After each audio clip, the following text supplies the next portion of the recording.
Aleluia. Glória a Deus. Queridos, a paz do Senhor Jesus. Estamos gratos a Deus por mais esta oportunidade que o Senhor nos dá. E quero agradecer a Ele, tributar a Ele toda a honra, toda a glória e todo o louvor. É o Senhor que tem feito isto e é coisa maravilhosa aos nossos olhos.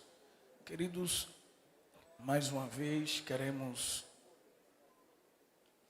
salientar a nossa gratidão ao nosso Deus pela vida do nosso muito digno pastor presidente, pastor Ailton José Alves, que nos confiou essa honrosa escala e nos presenteou, não é? Deus nos presenteou através do nosso pastor presidente, porque a bênção de Deus para a minha vida, minha família tem vindo pelas mãos do nosso pastor.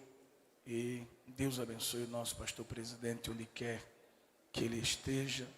E estou muito feliz de poder cooperar com ele, atendendo às escalas. Louvar a Deus pela vida do pastor Elci Ribeiro, que como nos antecedeu, nosso amigo presbítero Josafá, pastor tem nos recebido aqui tão bem, e o desejo era ficar mais alguns dias aprendendo com o servo de Deus. Quero louvar a Deus pela vida dos obreiros desta cidade, homens de Deus que têm nos tratado tão bem, sempre de forma cordial, nos encontrando aqui depois do culto. Deus abençoe a cada obreiro que está aqui na minha retaguarda e aqueles também que estão aí na nave da igreja. Deus abençoe a toda a igreja em Petrolina, em especial a esses adolescentes cheios do Espírito Santo. Eu estou impressionado com o que Jesus está fazendo aqui. A forma com que vocês se entregam, eu me emociono. Eu estava olhando ali para cima e eu vendo, né, a forma que os adolescentes se entregam ao Senhor. E isso, irmãos, alegra o nosso coração, porque temos visto que Deus tem preservado um remanescente que ama a sua presença e que quer mais de Deus. Queridos, para mim tem sido um desafio muito grande pregar todos os dias deste congresso. Não é fácil, não é? Na minha retaguarda estão grandes professores, grandes pregadores da palavra de Deus. Eu já estou com medo que vocês tenham enjoado de mim. Eu preguei sexta, ontem eu preguei em 3 congregações, hoje aqui novamente, não é? Acho que vai demorar muito tempo para eu voltar aqui. Os irmãos vão dizer, aquele pregador de novo, pastor. Mas os irmãos orem por mim, para que o Senhor mais uma vez me conceda uma palavra. Amém? Por favor, abra sua Bíblia comigo. Segunda carta do apóstolo Paulo a Timóteo, capítulo de número 4. Segunda carta do apóstolo Paulo a Timóteo, capítulo 4, versículo de número 1 ao versículo de número 6. Vamos fazer uma leitura participativa para que todos estejam participando. Quero aproveitar, pastor, me permita enviar uma saudação para minha esposa, irmã Daiane, meu filho Emanuel. Eles estão lá acompanhando pelo YouTube. Deus abençoe. Estou com muita saudade de vocês. Amanhã eu estou de volta. Glória a Deus. Diz assim a palavra do Senhor. Eu leio o versículo 1, vocês leem o 2 e assim sucessivamente. Conjuro-te, pois, diante do Senhor Jesus Cristo, que há de julgar os vivos e os mortos na sua vinda e no seu reino. A igreja.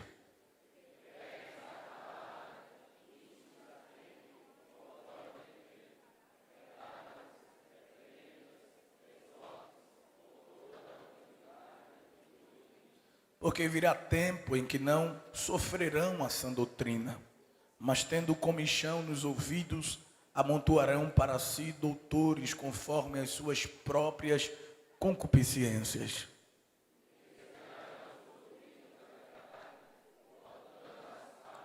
Mas tu, sê sóbrio em tudo, sofre as aflições, faze a obra de um evangelista, cumpre o teu ministério. Todos nós, versículo 6.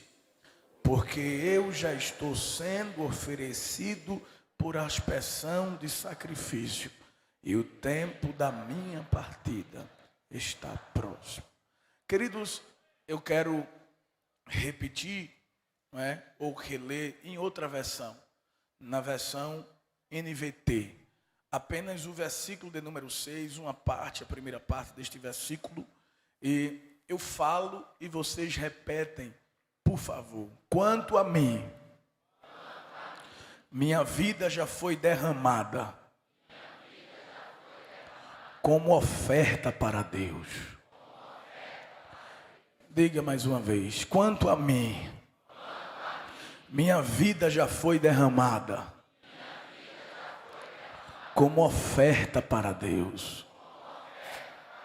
Eu quero falar nesta noite sobre adolescentes inconformados com o mundo como uma oferta no altar de Deus. Diga comigo, adolescentes inconformados com o mundo como oferta no altar de Deus. Quantos estão dispostos a ser uma oferta no altar do Senhor? Queridos, estas expressões são do apóstolo Paulo. E falar do apóstolo Paulo não é uma tarefa tão fácil, porque depois de Jesus, Paulo, ele é o maior nome do Novo Testamento.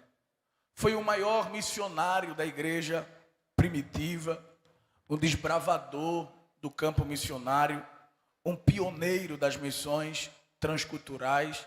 Paulo, ele é conhecido como o apóstolo dos gentios. Sem dúvida, Paulo, ele foi o obreiro que mais contribuiu para o crescimento da igreja até os dias de hoje. Foi através do apóstolo Paulo que aprendemos as grandes doutrinas da Bíblia, entre elas a doutrina da graça, a doutrina da justificação pela fé em Cristo Jesus, entre outros ensinamentos que o apóstolo Paulo ele deixou nas suas cartas. Vale destacar, queridos, que dos 27 livros do Novo Testamento, Paulo escreveu cerca de 13 deles. Isso equivale a quase 50% do Novo Testamento. Isso mostra o quanto este homem foi capacitado por Deus para fazer a sua obra. Paulo, ele era uma pessoa culta, instruído, com grandes habilidades. Paulo, os estudiosos dizem que ele era um poliglota. Paulo falava cerca de 4 idiomas. Paulo falava o hebraico, Paulo falava o grego, Paulo falava o aramaico e possivelmente também o latim. A Bíblia nos informa que Paulo, ele era um doutor da lei, um mestre nas escrituras, com a sabedoria notável e com uma grande habilidade para se expressar. Entretanto, a grandeza de Paulo não estava nos seus títulos. A grandeza de Paulo não estava nos seus méritos. Olhe para cá, por favor. A grandeza de Paulo estava no seu amor por Cristo e pela igreja. Graças ao Dr. Lucas e aos escritos paulinos, temos muitas informações sobre a vida, a obra, ministério e teologia do apóstolo Paulo. Como, por exemplo, a Bíblia nos mostra em Atos capítulo de número 21, versículo de número 39, a cidade natal que Paulo nasceu. Paulo nasceu na cidade de Tarso, na região da Cilícia, que ficava na Turquia, por volta do ano 5º da era cristã. Vale destacar que Tarso era um respeitável centro comercial e mercantil do Império Romano, além de ser uma das grandes sedes de grandes universidades da época. Tarso era uma cidade rica e próspera, e nascer em Tarso, queridos, garantia aos cidadãos de Tarso receberem o direito de cidadania romana, e ser cidadão romano tinha seus privilégios dentro do Império Romano, e quando foi preciso, Paulo os solicitou. Paulo, ao fazer menção da sua cidade natal, ele diz que Tarso era uma cidade importante da Cilícia e não pouco célebre. Se você puder abrir a Bíblia comigo em Atos capítulo de número 21, versículo de número 39, Paulo ele nos diz assim: mas Paulo lhes disse: na verdade, eu sou um homem judeu, cidadão de Tarso, cidade não pouco célebre da Cilícia. Observe, queridos irmãos, que além de Paulo ele ser cidadão romano, Paulo ele também era judeu. Filipenses capítulo de número 3 e o versículo de número 5, Paulo diz assim: circuncidado ao 8º dia, da linhagem de Israel, da tribo de Benjamim, hebreu de hebreus. Observe que Paulo, ele possuía uma dupla cidadania. Diga assim comigo: dupla cidadania. Por ter nascido em Tarso, da Cilícia, Paulo, ele adquiriu o direito de cidadão romano, mas também por pertencer à tribo de Benjamim, um dos filhos de Jacó. Paulo, por ser hebreu, ele também era um judeu, tinha dupla cidadania, e por este motivo Paulo recebeu 2 nomes. Muitas vezes a gente costuma dizer que Deus transformou Saulo em Paulo, é assim ou não é? Mas não foi assim, irmãos. Saulo possuía 2 nomes, por possuir dupla cidadania. Ele possuía um nome romano, de origem latina, que era o nome Paulo, e também possuía um nome judeu, de origem hebraica, Saulo. E vale salientar que o nome Saulo é a variante grega do nome hebraico Saul, ou seja, o nome Saulo é o mesmo nome do primeiro rei de Israel, e ambos partilhavam o mesmo significado. Quando Saulo nasceu, o seu pai, ao lhe batizar, ao dar o seu nome, ele, em homenagem ao primeiro rei de Israel, e Paulo pertencia à tribo do primeiro rei de Israel, que era a tribo de Benjamim, então em homenagem ao rei Saul, ele recebeu o seu nome de Saulo.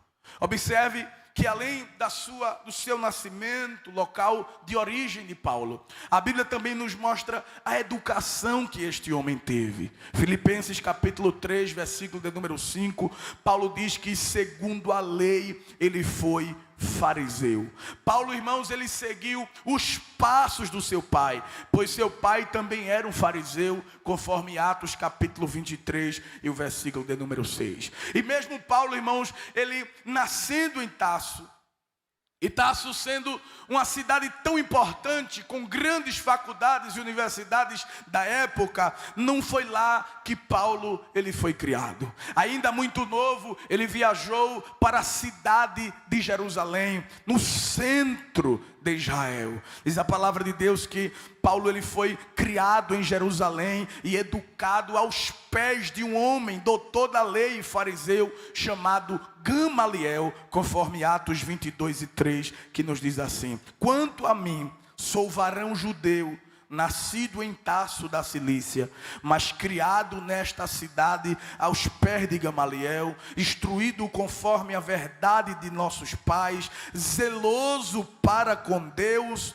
como todos vós hoje sois. Observe que Paulo entrou para a mais severa seita do judaísmo. Ele era um fariseu. E não sou eu que estou chamando os fariseus da mais severa seita. É o próprio Paulo que diz em Atos capítulo 26 e o versículo de número 5. Enquanto Paulo ele estudava, também ele aprendeu uma profissão. A Bíblia diz que Paulo tornou-se construtor de tendas. Se fosse no dia de hoje, Paulo seria um grande construtor. Ele seria talvez um engenheiro ou um arquiteto, porque enquanto ele estava estudando aos pés de Gamaliel, aprendendo a Torá, aprendendo o Antigo Testamento, ele também aprendeu uma profissão. Isso está escrito lá em Atos capítulo 18 e o versículo de número 3. Paulo ele era um fariseu zeloso, como ele mesmo diz aqui em Atos 22 e 3, e devido ao seu grande destaque, Paulo diz que entre os jovens da sua idade, que estudavam na mesma escola que ele era o que mais se destacava. Saulo de Tarso, ele era o melhor dos alunos entre os fariseus, devido ao seu grande destaque, a sua grande habilidade, o seu grande conhecimento, a sua desenvoltura na lei. Diz a palavra de Deus, irmãos, que Paulo ele foi selecionado, ele foi escolhido pelos líderes religiosos para então representar essa seita dos fariseus, e ele foi escolhido justamente para perseguir a igreja. Devido a esse grande destaque dele, esse extremo zelo que Paulo ele tinha pelo judaísmo, isso levou a ser um ferrenho perseguidor dos que invocavam o nome de Jesus. Ele fazia isso achando que estava agradando a Deus. Observe, irmãos, que tudo que Paulo fazia, ele fazia com excelência.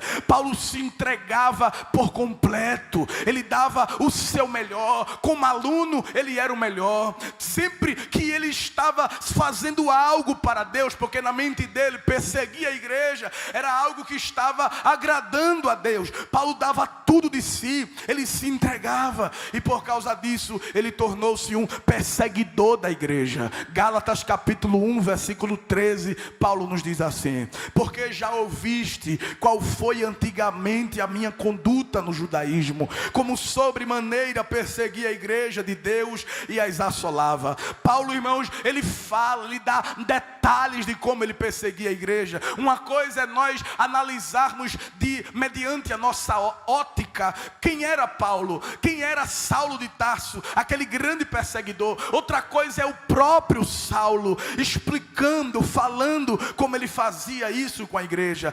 Paulo, ao falar sobre a sua perseguição contra a igreja, ele traz a sua ótica sobre os fatos. Atos 22 e 4, ele diz que perseguia a igreja até a morte, e não importava se era homem ou se era mulher. Atos 22 e 19, ele lançava na prisão e açoitava os que criam em Jesus. Gálatas capítulo 1 versículo 13, ele era o assolador da igreja, ele colocava por terra os crentes, devastava, arruinava, destruía, fazia-os agonizar. A Bíblia também nos mostra, irmãos, em Atos 26 e 10, que ele relata que votava a favor da morte dos irmãos. Entre eles estava Estevão. Paulo participou, ele voltou a favor da morte do diácono Estevão. Paulo confessa, irmãos, que castigava os irmãos, obrigando-os a blasfemar contra o Senhor Jesus. Atos 26 e 11. Observe que Saulo, ele era um lobo feroz que perseguia o rebanho de Jesus. E diz a palavra de Deus em Atos capítulo 9 versículo 1: e Saulo respirando ainda ameaças e morte. Saulo era, irmãos, comparado a uma fera indomável. Quem imaginava que aquele homem era um vaso escolhido?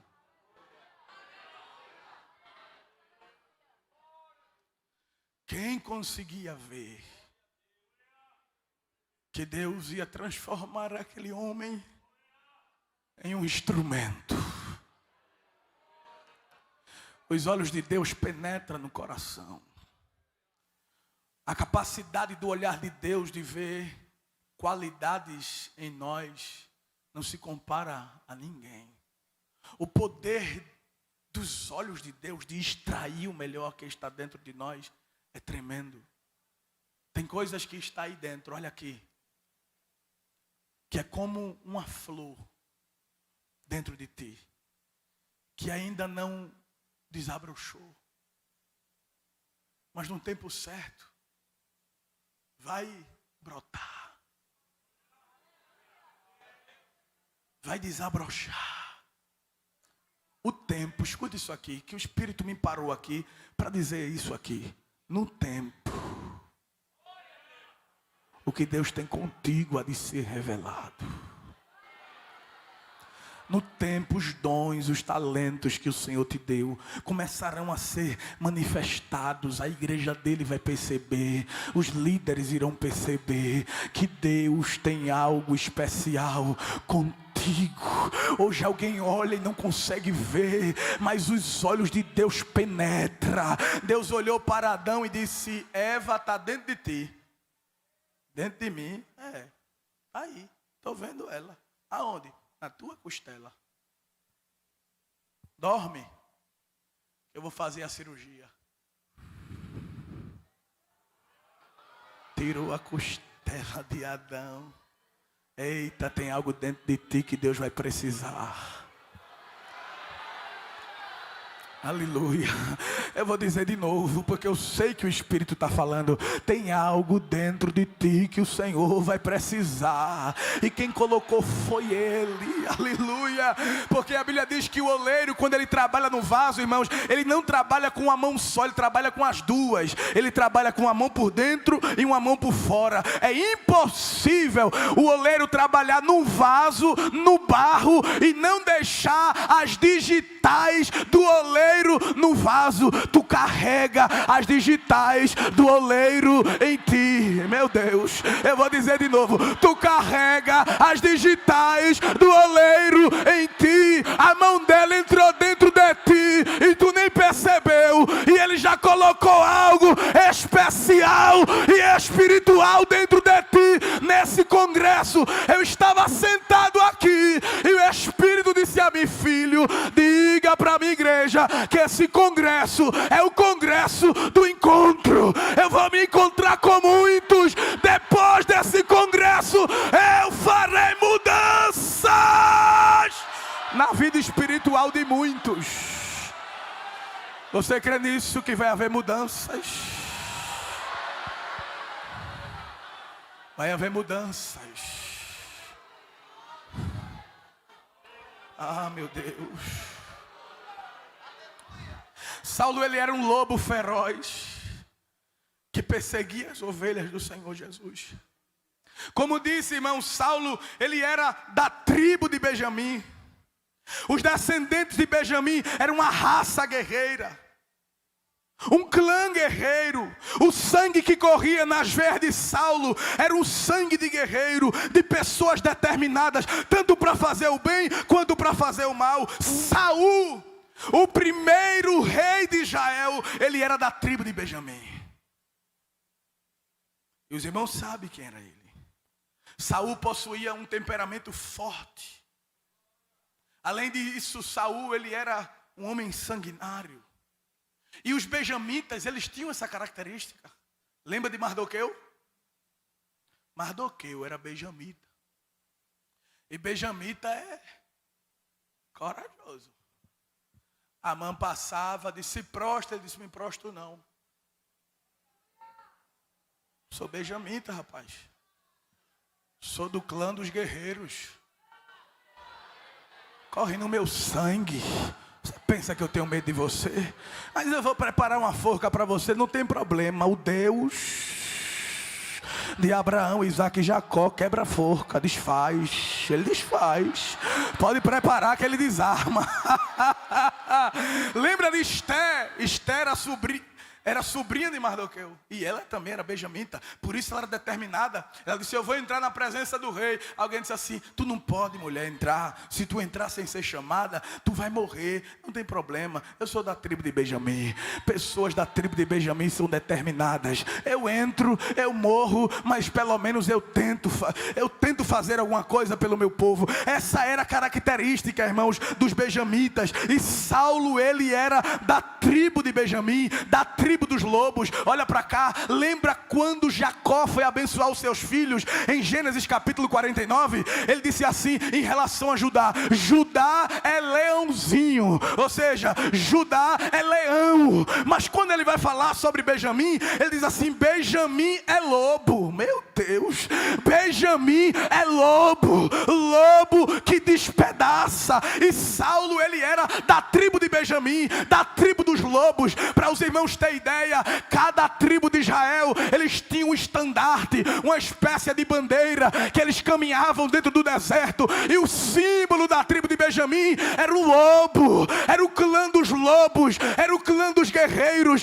Saul era um lobo que perseguia Davi, e Saulo também é um lobo que perseguia Jesus. Mas deixa eu lhe dizer, Saulo era o lobo da tribo de Benjamim, então ele vai perseguir as ovelhas de Jesus. Por isso a Bíblia diz: e Saulo respirando ameaças e mortes. Lobo, irmãos, Jesus disse: eu vou enviar vocês no meio dos lobos, e lobo tem prazer em devorar a ovelha. E Saulo disse: eu vou perseguir esse rebanho, eu vou acabar com essas ovelhas. Mas o que ele não sabia é que quem cuidava das ovelhas era o leão da tribo de Judá. Oh glória, aleluia. Lá vai Saulo, pega cartas para perseguir o rebanho de Jesus, e quando ele vai perseguindo, o lobo chega, estava babando, disse: eu vou acabar, vou destruir, vou assolar. E quando ele chega lá em Damasco, no meio do caminho, perto de meio-dia, o leão deu um rugido e disse: Saulo, Saulo, por que tu me persegues? O leão da tribo de Judá está aqui. O leão da tribo de Judá está aqui. O leão da tribo de Judá está aqui no nosso meio. Oh meu Deus. Interessante, irmãos, que ele ouviu o seu nome por 2 vezes: Saulo, Saulo, por que tu me persegues? Quando o Senhor chama o nome dele por 2 vezes, revela a ele que o conhecia. E os irmãos se lembram que eu disse que o nome Saulo é a variante grega do nome hebraico Saul? Ou seja, tanto Saulo quanto Saul, o primeiro rei de Israel, possuíam ou partilhavam o mesmo significado. Há um detalhe nesse encontro que Lucas não relata em Atos 9, mas ele registra em Atos 26 e 14. Saulo disse que ouviu a voz dele, o nome dele, em língua hebraica. Não foi em grego, foi em hebraico. Isso faz toda a diferença. No meio do caminho, o leão, quando rugiu, disse assim: Saul, Saul, por que tu me persegues? Shaul, Shaul, lama tirefene. Sabe o que Jesus estava dizendo? Saul, você perseguiu Davi, e Davi fugiu de você. E agora você quer me perseguir, Saul? Davi fugiu, mas eu vou ao seu encontro. Duro será para ti recalcitrar contra os meus aguilhões. Aleluia, glória a Deus. Interessante, irmãos, que o nome Saul significa desejado. Sabe o que o céu estava dizendo para Saulo? Desejado, desejado, eu te quero. O céu te deseja. Quem te quer sou eu. Tu persegue o meu povo, tu quer acabar com a minha igreja, mas já teve um concílio aqui no céu. A Trindade se reuniu e disse: esse aí dá pro negócio, esse aí dá para os planos que a gente tem, esse aí dá para ser o apóstolo dos gentios, esse é corajoso. Oh desejado, o céu te deseja. Tu és desejado pelo céu, tu és desejado pelo céu. O céu te deseja, ele te escolheu para uma grande obra. Aí Jesus disse assim para Ananias: Ananias, vá na rua chamada direita, na casa de Judas, que tem um homem chamado Saulo que está orando. Ele disse: como? O lobo? O lobo? O senhor tem certeza que o senhor quer botar o lobo no meio das ovelhas? A informação foi atualizada, meu filho. Eu já me encontrei com ele. Transformei o lobo numa ovelha. Tá manso. Tirei as presas dele. Não morde mais ninguém.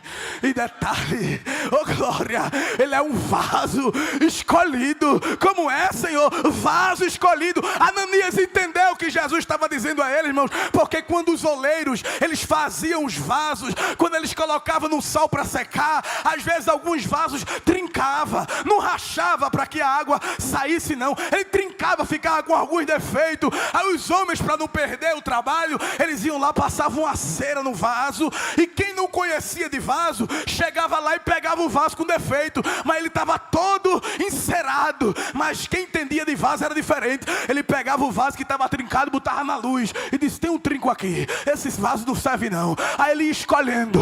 Quando ele via um vaso sem cera, é de onde vem a palavra sincero. Sem cera, quem é sincero é sem cera, não tem mancha, não tem trinco, oh glória, ele é sincero. Aí Jeová olhou para Paulo e disse: é vaso escolhido. Eu já procurei uma cera nele e não encontrei. Esse vaso não é rachado não. Ele vai servir para o que eu tenho para fazer com ele na terra. Levanta a mão para adorar. Levanta a mão para exaltar.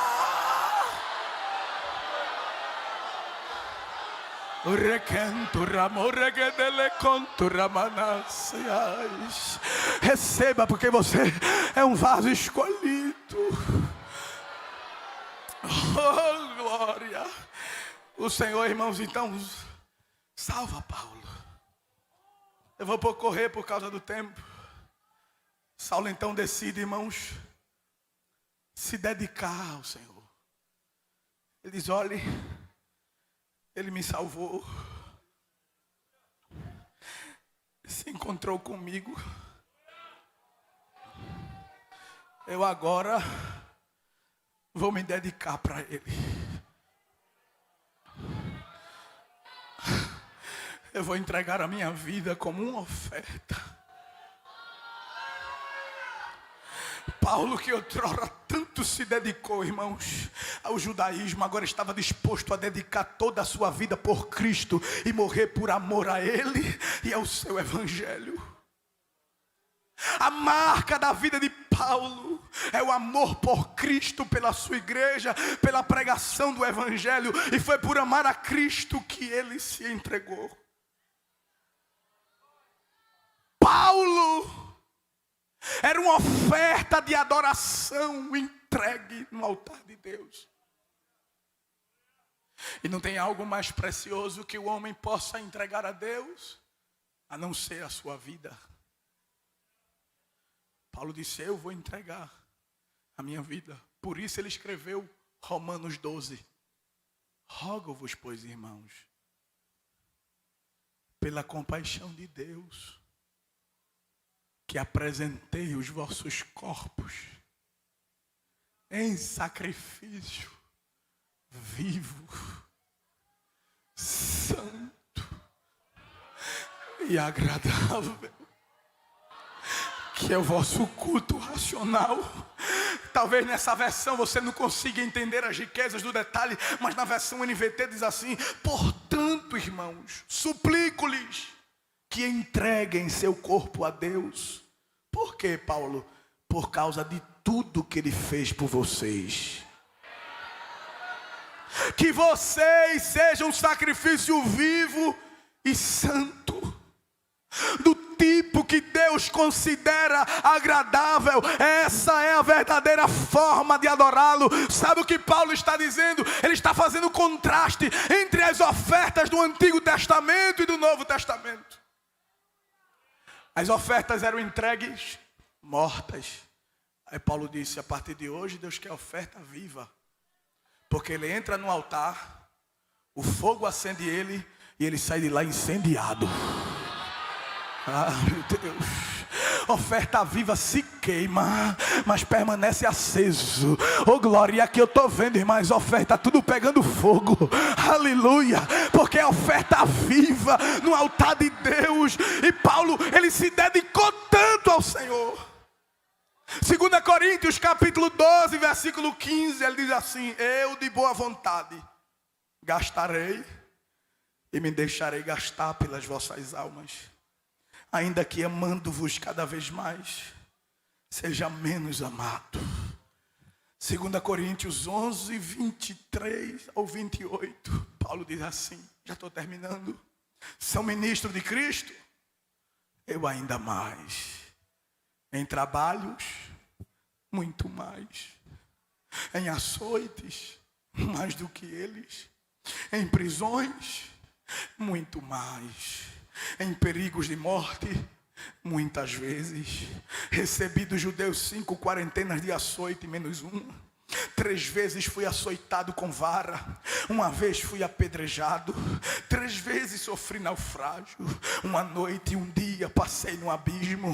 Em viagens, muitas vezes. Em perigos de rios, em perigos de salteadores, em perigos dos da minha nação, em perigo dos gentios, em perigos na cidade, em perigos no deserto, em perigos do mar, em perigo entre os falsos irmãos, em trabalhos e fadiga, em vigílias, muitas vezes, em fome e sede, em jejum, muitas vezes, em frio e nudez.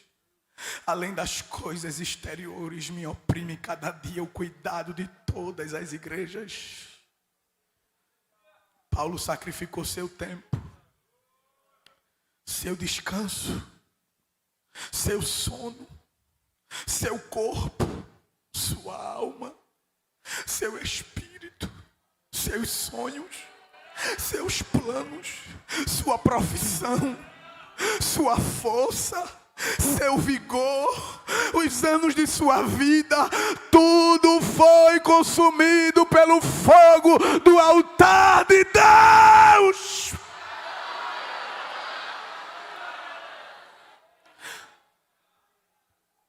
Deus procura alguém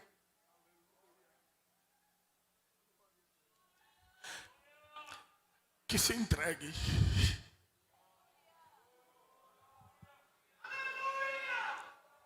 Alguém que queira ser uma oferta para o seu altar. Por isso Paulo disse: quanto a mim, a minha vida já foi derramada como oferta para Deus. Escute isso. Paulo era um sacrifício vivo, uma oferta derramada no altar de Deus. Deus procura alguém que se entregue, que entregue a sua vida pelo rebanho. Alguém que ame mais a Deus e as almas do que a si mesmo. Deus procura alguém disposto a gastar a sua vida em prol do reino. Deus procura adolescentes, jovens, adultos, anciões, alguém que deseje ser queimado pelo fogo do altar de Deus. Deus procura alguém que derrame a sua vida como oferta. Uma vez eu escutei o testemunho do pastor Ailton. E ele disse que enquanto adolescente ele fez um pedido ao Senhor. Ele disse: Senhor, se tu queres alguém como eu estou disposto, Senhor, a ser como um papel queimado pelo fogo do teu altar. Me consome, Senhor.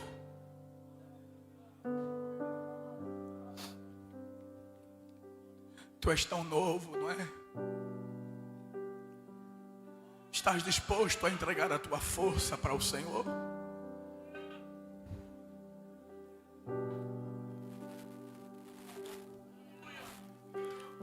Hoje é a noite da entrega.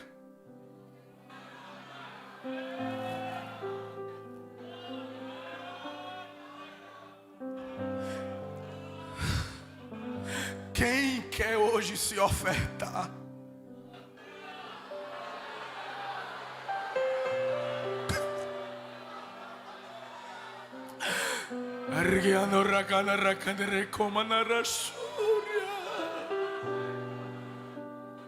Quem hoje quer ser oferta para ser usado nessa geração? Vai ter dias que tu não vais dormir. Vai ter dias que o Senhor vai te acordar. Ele vai precisar do teu sono. Ele vai precisar do teu tempo. Ele vai precisar das tuas lágrimas. Vai ter dia que Deus vai te ferir, para que a tua ferida, aleluia, cure a outros, sare a outros. Estás disposto a te entregar para Ele hoje?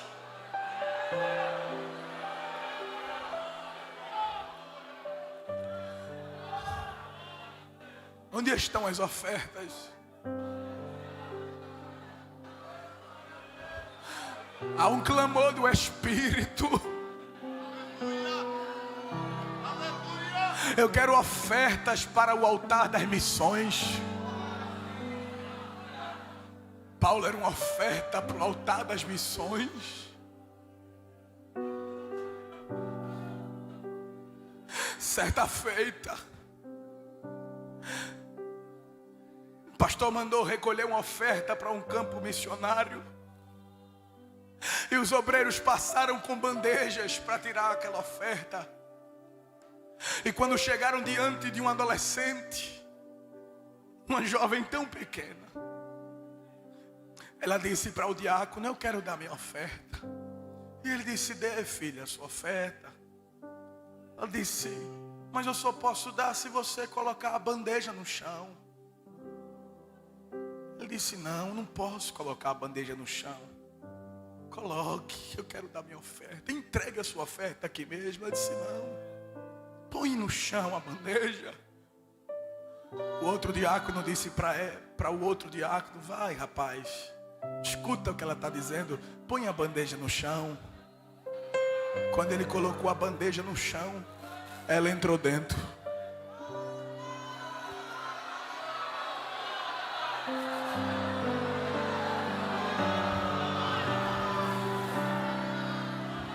Quem quer entrar hoje na bandeja de Deus?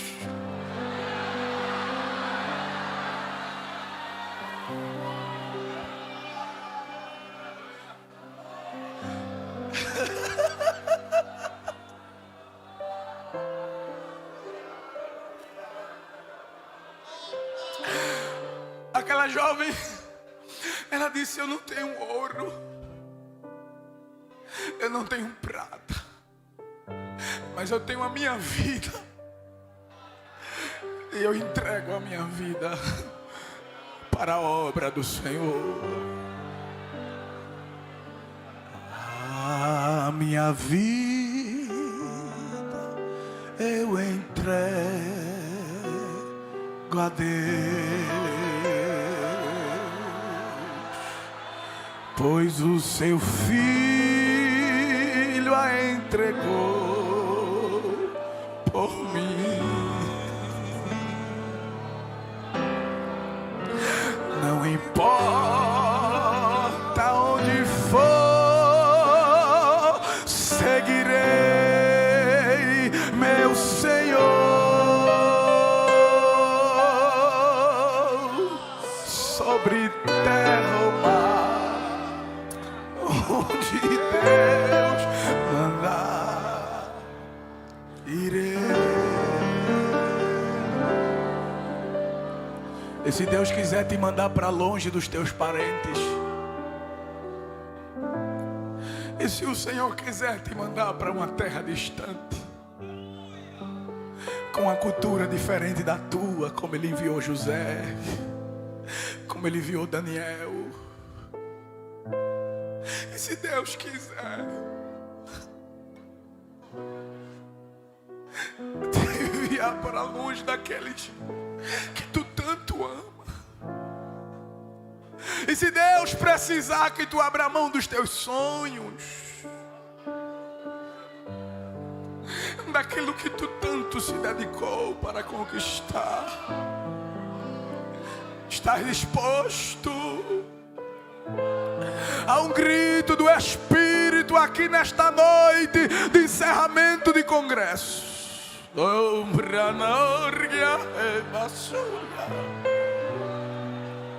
Eu procuro uma geração inconformada com este mundo, que ofereçam seus corpos para mim como sacrifício vivo, santo e agradável. Templos do Espírito, para ser cheios com a minha glória. Prepara-te. Hoje, é hoje. Ele disse a mim aqui, que era hoje, que haverá um divisor de águas na tua vida espiritual. Nunca mais tu serás o mesmo. Deus, às vezes a gente pensa que está fazendo muito, mas Deus quer mais de nós.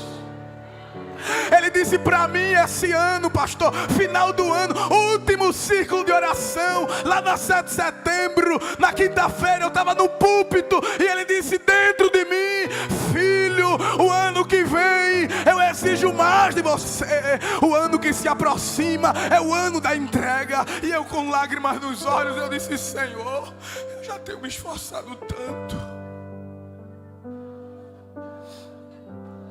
Ele disse: eu quero mais. Por isso, pastor, eu disse ao Senhor: não me poupe. Porque Ele disse a mim: eu quero mais.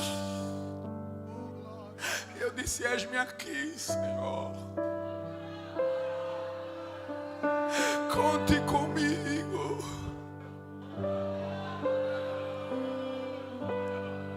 Meu avô era um presbítero da igreja. Ele era meu bisavô e meu avô, porque criou meu pai, que era o neto dele. E no dia da morte dele, Deus usou uma pessoa e disse assim: eu levantarei outro no lugar dele. No meio da família, eu levantarei outro no lugar dele.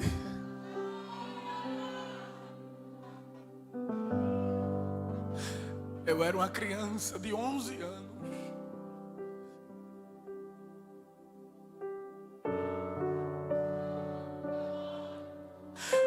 Mas eu estou aqui hoje. E o Senhor vai tirar muitos que estão aí para usar nesse estado. Erguendo, recandando, surremeneguendo, rogando, ramananaciais. Quantos querem ser ofertas entregues no altar do Senhor? Fique de